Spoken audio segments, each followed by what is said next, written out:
Hey there, Orioles fans. Welcome back to South Baltimore now. Get ready to step up to the plate with us as we go inside the Orioles organization. Today, we're absolutely thrilled to welcome a true insider to our virtual clubhouse, a dedicated member of the Orioles family with an incredible 18-plus years right here with the Orioles. That's right, folks. We are honored to be chatting with Zach Brown, Senior Director of the Baltimore Orioles. Zach has graciously opened the doors of the iconic Camden Yards, offering us a behind-the-scenes look. Zach, thank you so much for inviting us today to learn more about you and the Orioles organization, and leading things off for us is our starting pitcher, Kevin Lynch.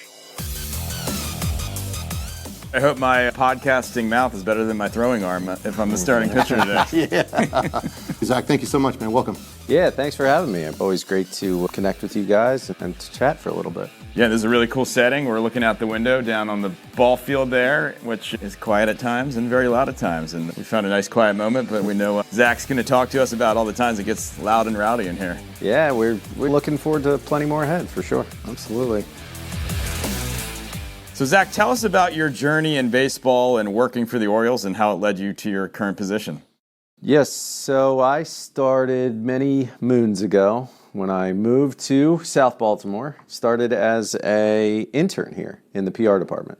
So PR intern for a few months, worked in our phone staff for a few months, ended up doing well enough to get a full-time job as an account executive on the retention side for our membership team. Then from there, I managed the box office for a number of years and managed the retention team, and now I oversee all of our strategic ticketing. So it's been a great journey. I've been really fortunate to be able to stay here for so long and move up along the way. So when you talk about the strategic ticket journey, what does that mean? Anything you buy, anytime you buy a ticket, there is a strategy behind it. So memberships, I know we have a lot of people in the South Baltimore neighborhood who are Birdland members. We try to make it a really great value for everyone to come. Your group outings, all the experiences that go along with having a group. We put a lot of thought and effort into it to make the most sense for everybody as they come to the game. But what's it like to go to work every day at an iconic ballpark like Camden Yards? It's great. The energy here is unbelievable. Anyone who's in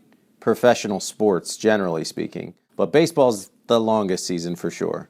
You're working really long hours. And if you don't have the will or the desire to come here every day and get that energy, it's going to be a really tough job. I'm fortunate that I wake up every day. I get to come here. I feel lucky that I'm coming here every day.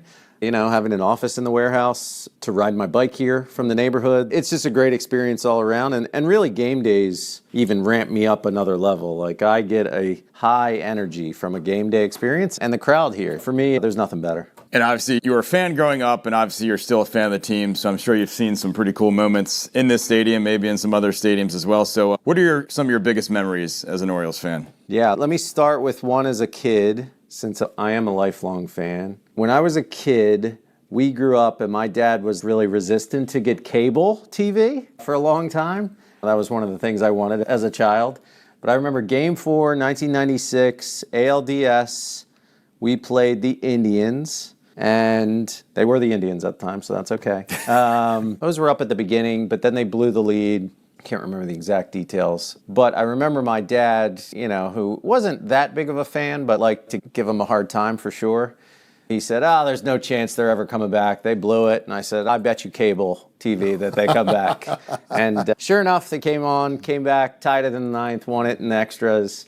And maybe 3 years later, he made good on his promise. I think I was 15 or 16 by the time we got it. But yeah, it was really one of those iconic moments I think of as a kid, just back to the Orioles. I think I leveraged one of my birthdays to get HCS for the house, which was the premium carrier of the Orioles back in the 90s. I recall Michael Regai and, I can certainly relate to that. And then here, we've had so many great moments, so many great people that I've worked with over the years, but probably most iconic moments thinking about postseason and thinking about this club. 2014 was just an unbelievable year, and that ALDS moment that everybody talks about where Delman Young hit the double and the place was shaking, and if you look at the camera, it's just shaking over and over when JJ scores. And I remember I'd just gotten out of the box office, sitting in the bleachers with Jackie, my wife, and our oldest son, who was 9 months old at the time. And the place is as loud as I've ever heard it, for sure. and he has the big headphones on because he's a baby and dead aslep.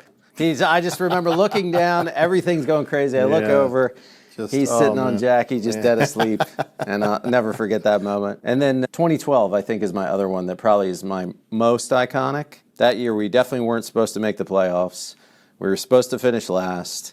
It was actually the year we put all the statues out in Legends Park. I remember that whole year, we never thought we were going to make it. And then all of a sudden, we're there. First American League wildcard game that ever existed. Orioles go to Texas. And it was a Saturday, as I recall. You know, we're throwing Joe Saunders versus Yu Darvish, who was having a fantastic year, and the Rangers were just coming off the World Series. I feel like the betting odds against us were significantly high. We end up winning that game. I get a call from my boss at the time, and all he says is, "I'll see you at work tomorrow."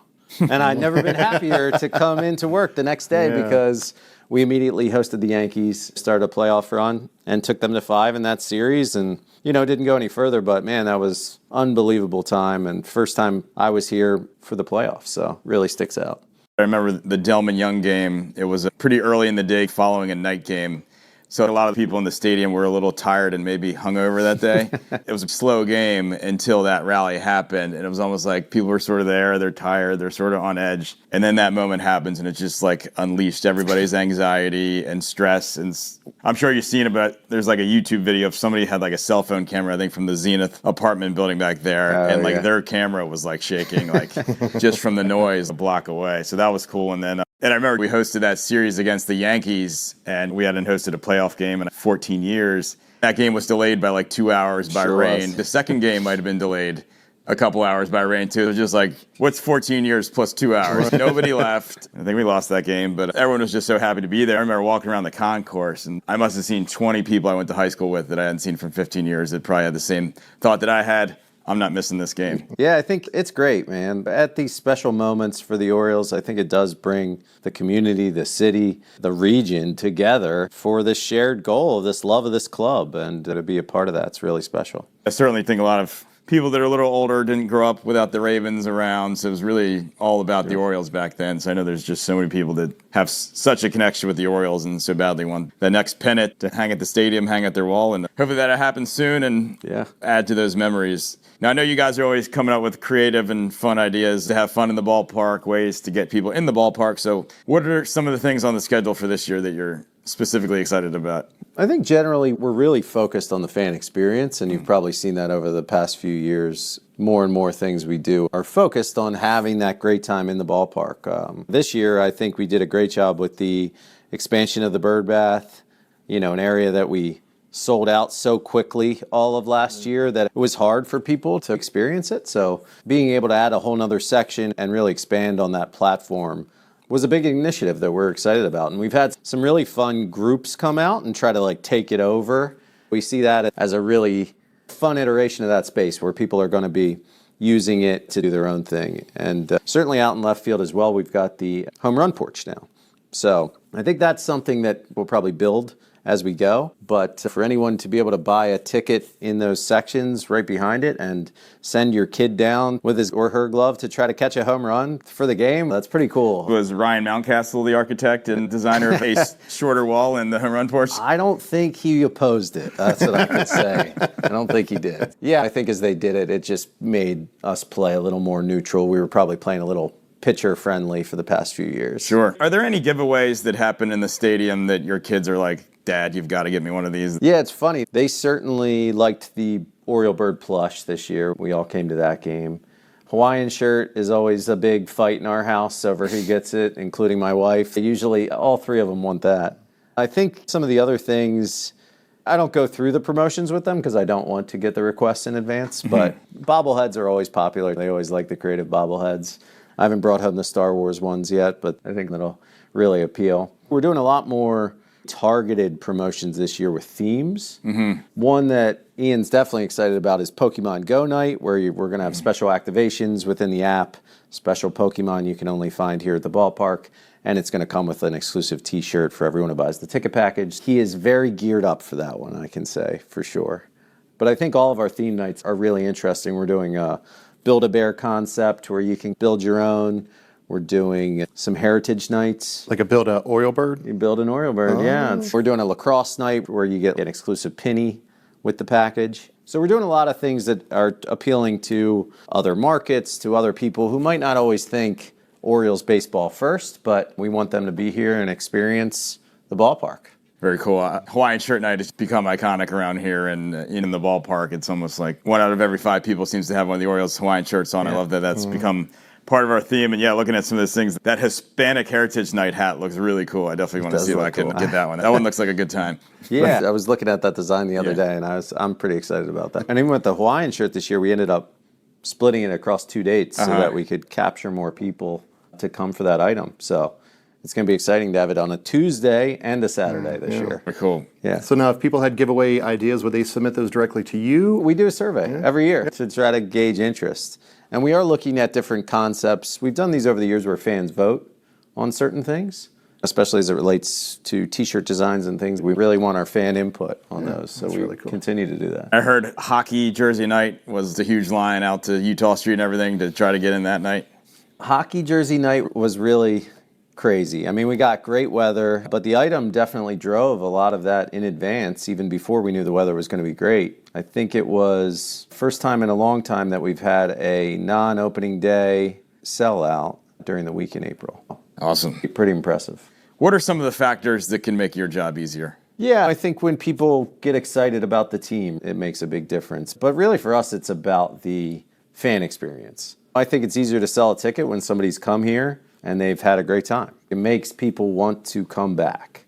And so that's why we are super hyper-focused on what the experience is like here. We're even doing a lot more things internally, analyzing fan feedback on that experience and really taking action right away.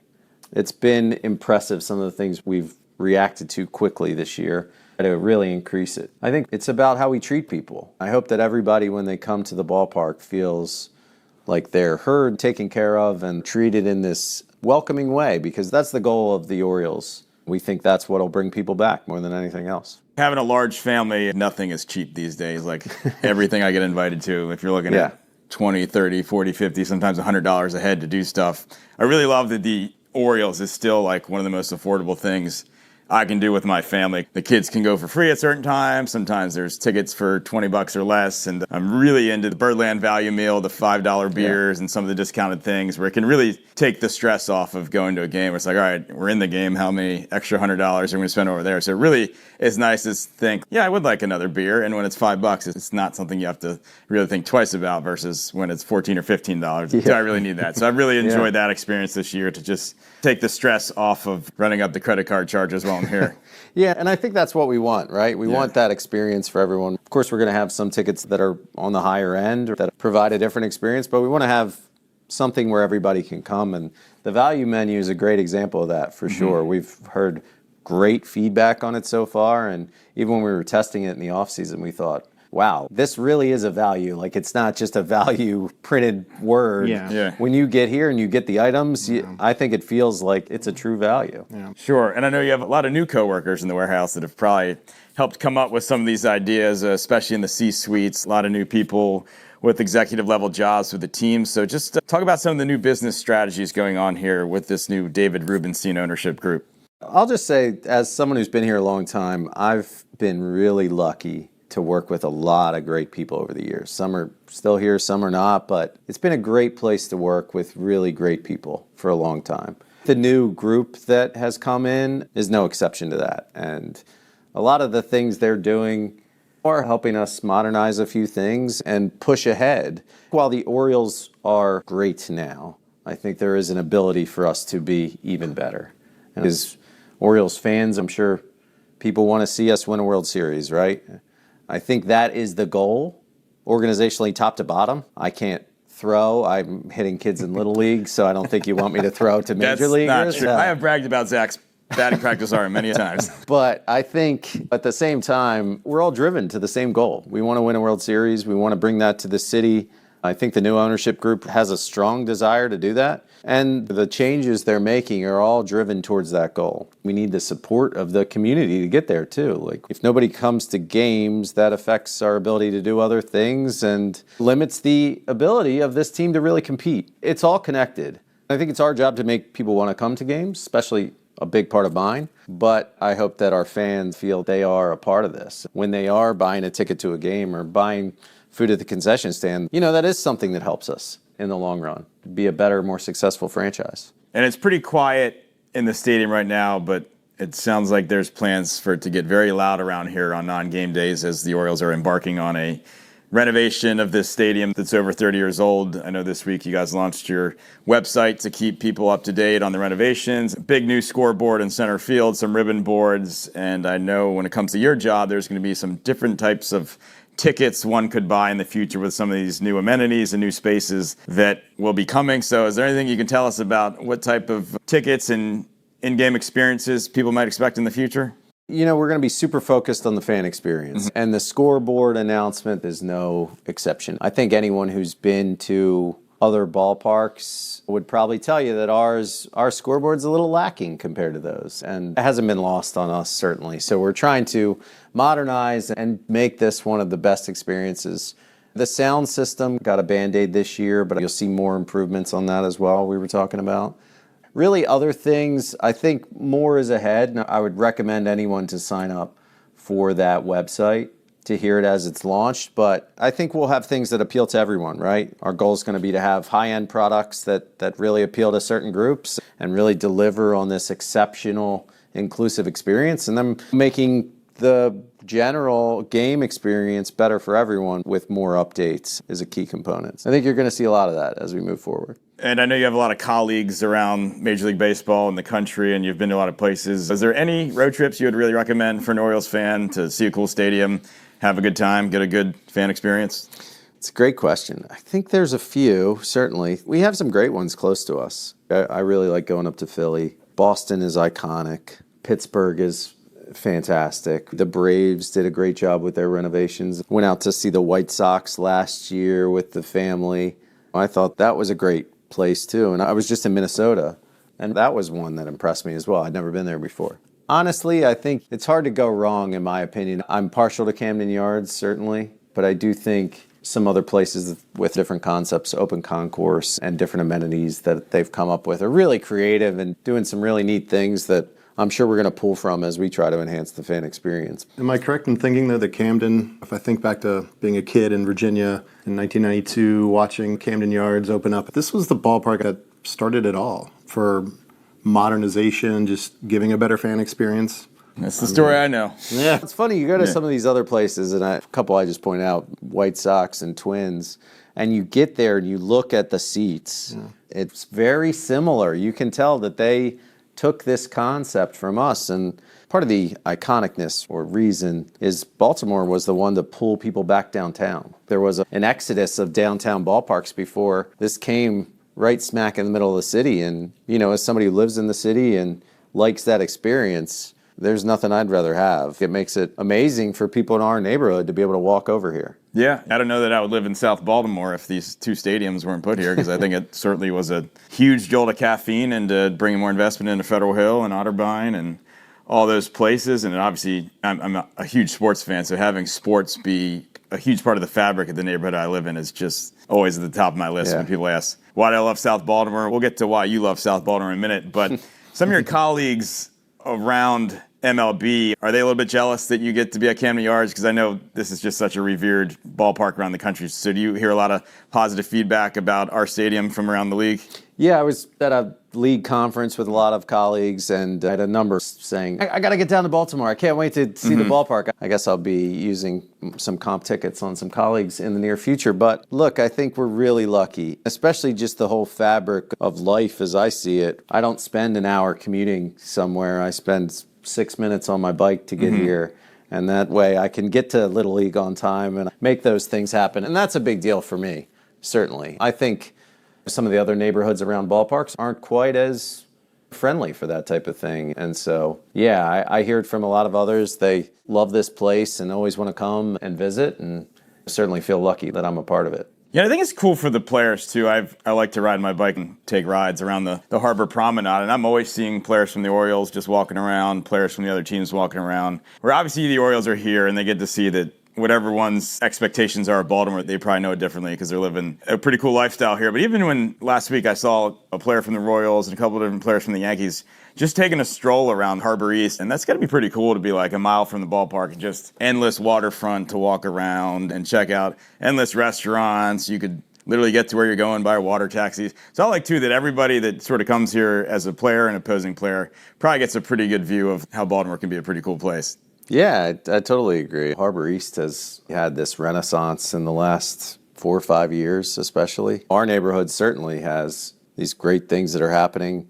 Renovated cross-street market, to a lot of great restaurants. I've lived in the neighborhood for 18 years-ish. To see the changes from the quality of food that we get is unbelievable. You can go out to any place, I think, and just get a really high-quality meal, and I love that part about our neighborhood. Right. And then it reflects here in the stadium, right? You've got so many vendors here that have establishments around Baltimore, which is amazing. So you're promoting within the confines of the field, those local businesses as well, which is really cool. Yeah, we've got an Ekabin now, and that's right in the neighborhood too. I couldn't have been happier when they moved into our neighborhood and to have it right here at work too. Dangerously delicious they are. You moved here and you haven't left at this point, and you've been here 18 years. What do you love about living in South Baltimore? What are some of your favorite parts of the neighborhood? At the end of the day, all the things we've talked about are really important, but it comes down to the people. We've been able to make this great group of people here that we have this connection with and shared goals, it feels, and people who care about the community. And you see that from school fundraisers to just kids' sports to everything we do here. And it just feels really special to be a part of that and play a small role in kind of the things that are happening. But yeah, it always comes down to the people for me. And that's one reason I love being at the ballpark, because I love being around the people. When there's 40,000 here, it energizes me, and the neighborhood's no different. I feel really lucky to have a really good group, especially with some of my kids' classmates. The parents we've all really gotten along very well, and it's been an unbelievable experience here. I never say it, but when somebody will post to Facebook every once in a while, like, oh, I just moved here, struggling to find new friends, I'm always like, oh, adopt a 5-year-old. More friends than you ever need real quickly. But yeah, it's certainly a fun neighborhood to be in. I know you're also involved in the South Baltimore Little League, so is that cool to see baseball at its earliest and at its top level all in the same day sometimes?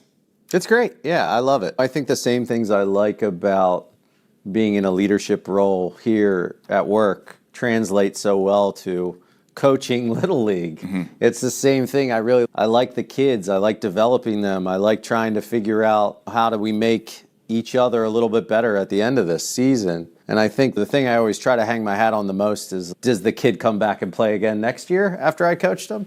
And usually they do, so that's a good sign, I think. And it's fun to really get involved, and especially as it's moved up, it gets even more fun to see kids really developing and making strides, in their game. And just as human beings, like seeing them grow from a kid you coached when they were 6 or 7 all the way till they're 10, 11, 12. It's fun to see these kids grow up. Yeah, absolutely. One of these days, a South Baltimore Little Leaguer will be playing in the stadium. Yeah, I don't doubt it. That league has made some tremendous strides and really unbelievable product that it's putting out there now. And since you bring it up, I learned recently that there's a player named Dominic Freeberger who went to FSK, who played at South Baltimore Little League, who is in the Orioles system right now. I don't know if Dominic will make it to this field we're looking at right here, but at South Baltimore Little League, we have over 600 players, and it's more bottom-heavy than it is top-heavy. Never say never. That would certainly be awesome if one of those players made it onto that field. And we had Steve Clevenger from Pigtown. Yeah. He made it to the Orioles, obviously. Al Kaline Field is one of the fields in South Baltimore that could use some love, but exists. I think Babe Ruth's parents owned a bar within a block of here or something like that. It's not too far. We'll keep building that legacy of baseball in Baltimore, but there's certainly some good people like Zach working hard to make sure kids are getting the right resources to develop their game. It's fun, man. We've been really lucky to have such a great group there, great leadership group in the South Baltimore Little League community that's done a great job. I don't even have to do any of the scheduling, which seems like the real bear. So the people who are putting all the work in on that are doing a tremendous job. I just get to show up and coach kids every now and again. It's great.